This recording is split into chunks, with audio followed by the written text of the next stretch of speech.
If the mass percent of a compound is known from the mass spectrometer, we can use the mass percent to determine what is called the empirical formula of a compound.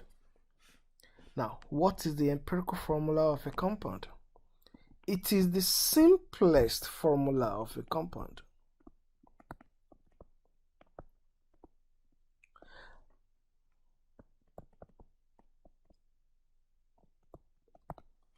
What does that mean? Take a look at the formula for glucose. C6H12O6. This formula for glucose, as written, is called the molecular formula for glucose, formula for the molecule. Its empirical formula, on the other hand, is CH2O. How did we get the empirical formula? If you look at all of the subscripts in glucose, they are all divisible by 6. And if you divide them by 6, you will get the simplest formula for glucose. This simplest formula is the empirical formula.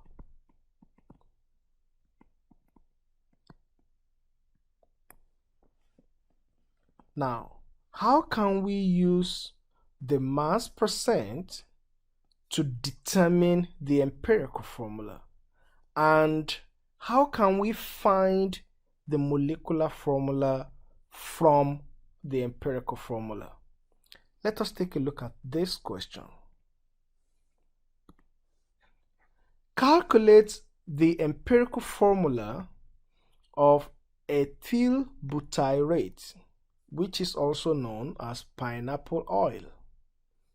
If its mass composition is 62.04% carbon, 10.41% hydrogen, and 27.55% oxygen.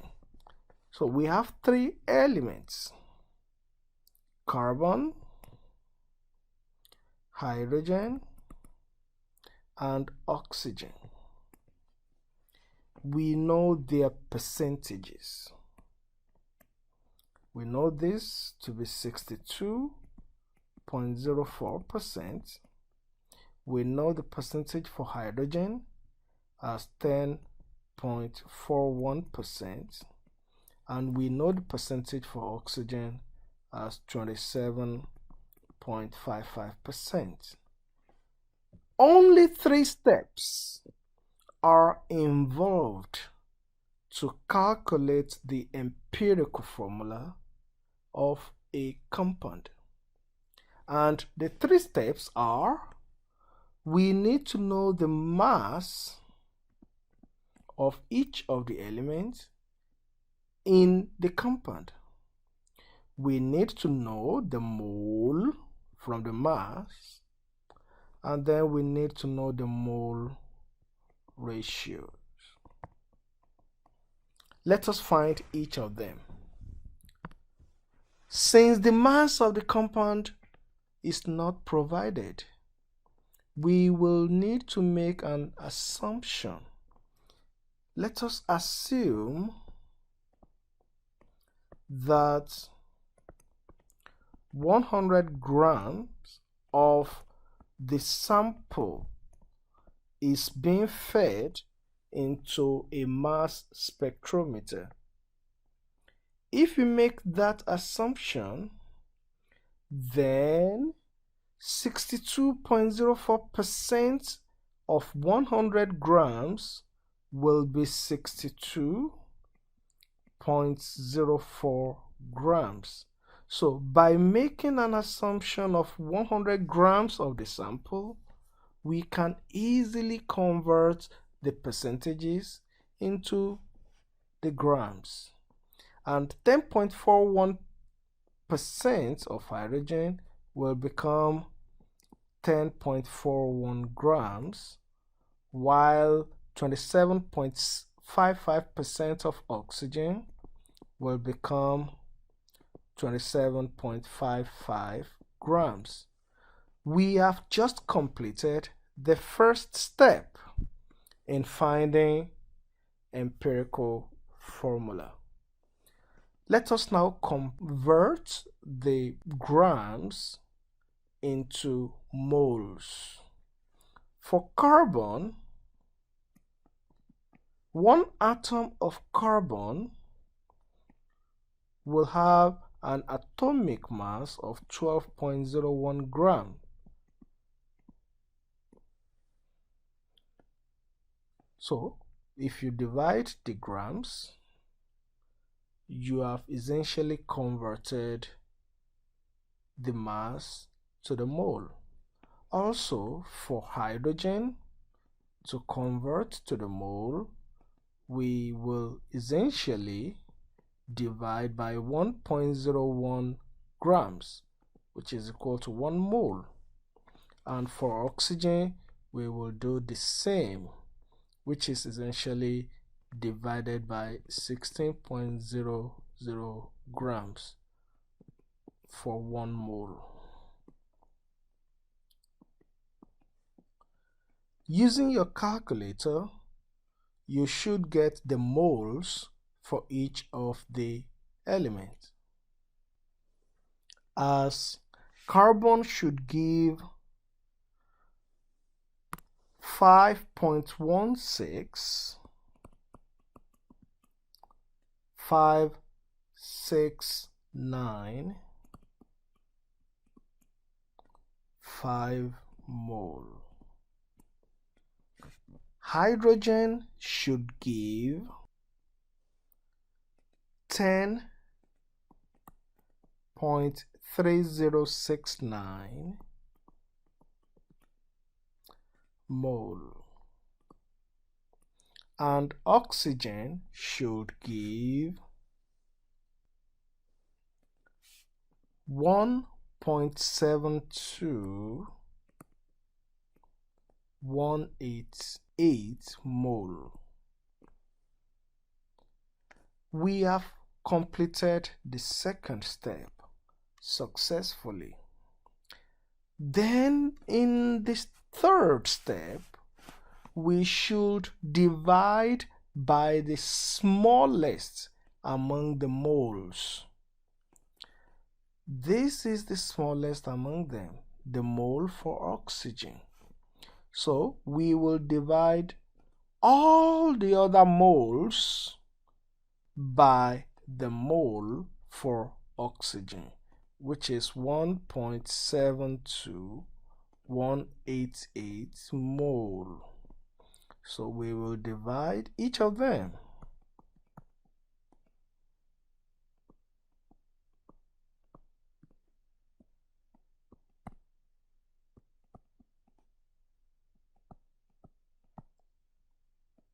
And if you do that, the oxygen mole ratio will be 1. Using your calculator, the mole ratio for carbon should be 3.000, and the mole ratio for hydrogen should be 5.9858. After getting the mole ratios, now we have to be a little careful. In some cases, we can simply round the mole ratios to the nearest whole number, just like in the question we're dealing with right now. The mole ratio for carbon is simply approximately 3. The mole ratio for hydrogen is simply approximately 6, while oxygen is just 1. But not in all cases can this simply be rounded to the nearest whole number. In the case of the question we're dealing with right now, the empirical formula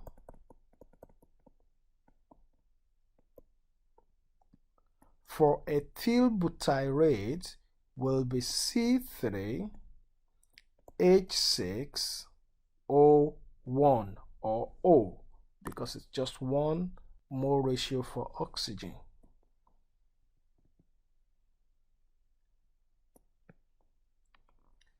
I need you to try this next question by yourself. Pause the video and try to see if you can get it by yourself.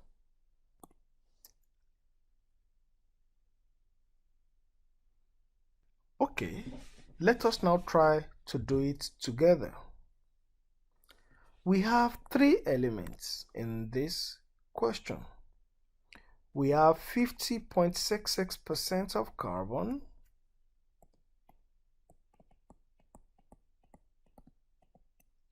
we have 4.25% of hydrogen,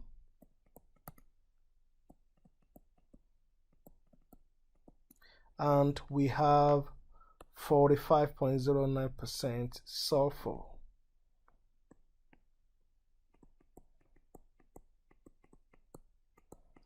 We know that to find the empirical formula, we will need to go through three steps. Let us first find the mass of each element. To find the mass, we will need to assume that we are dealing with 100 grams of the compound. And if we are making that assumption, then 50.66% of carbon will become 50.66 grams of carbon, and 4.25% of hydrogen will become 4.25 grams of hydrogen, while 45.09% of sulfur will become 45.09 grams of sulfur. Now let us find the mole for each of the elements. For carbon, 1 mole of carbon atoms will have an atomic mass of 12.01 grams. Grams will cancel out. 1 mole of hydrogen atom will have an atomic mass of 1.01 grams, and 1 mole of sulfur will have an atomic mass of 32.07 grams. Grams will cancel out. And if you use your calculators to divide, these are the numbers you should get.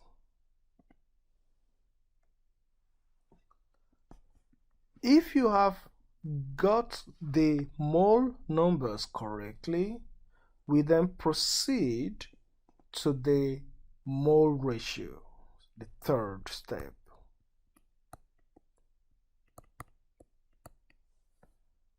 Which means that we should divide all of the moles by the smallest among them. Since the smallest is 1.40599 mole, we are going to divide all of them by 1.40599 mole.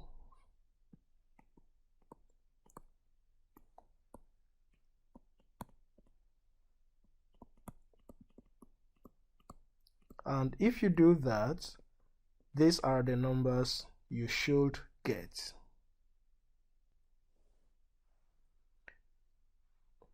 And if you then look at the mole ratio, again, remember not all the mole ratios can simply be rounded to the nearest whole number. But in this case, we can simply round. So, the mole ratio for carbon is equal to 3. The mole ratio for hydrogen is equal to 3, while sulfur is 1. So, the empirical formula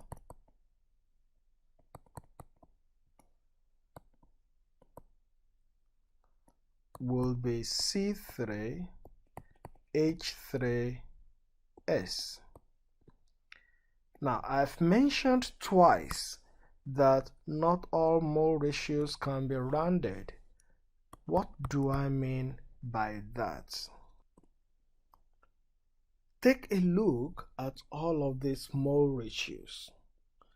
If after we have completed our 3 steps, we get these mole ratios, what do? The very first thing is this: if you get anything 0.9, it could be 1.9, it could be 2.9, 3.9, anything 0.9, you can simply round to the nearest whole number.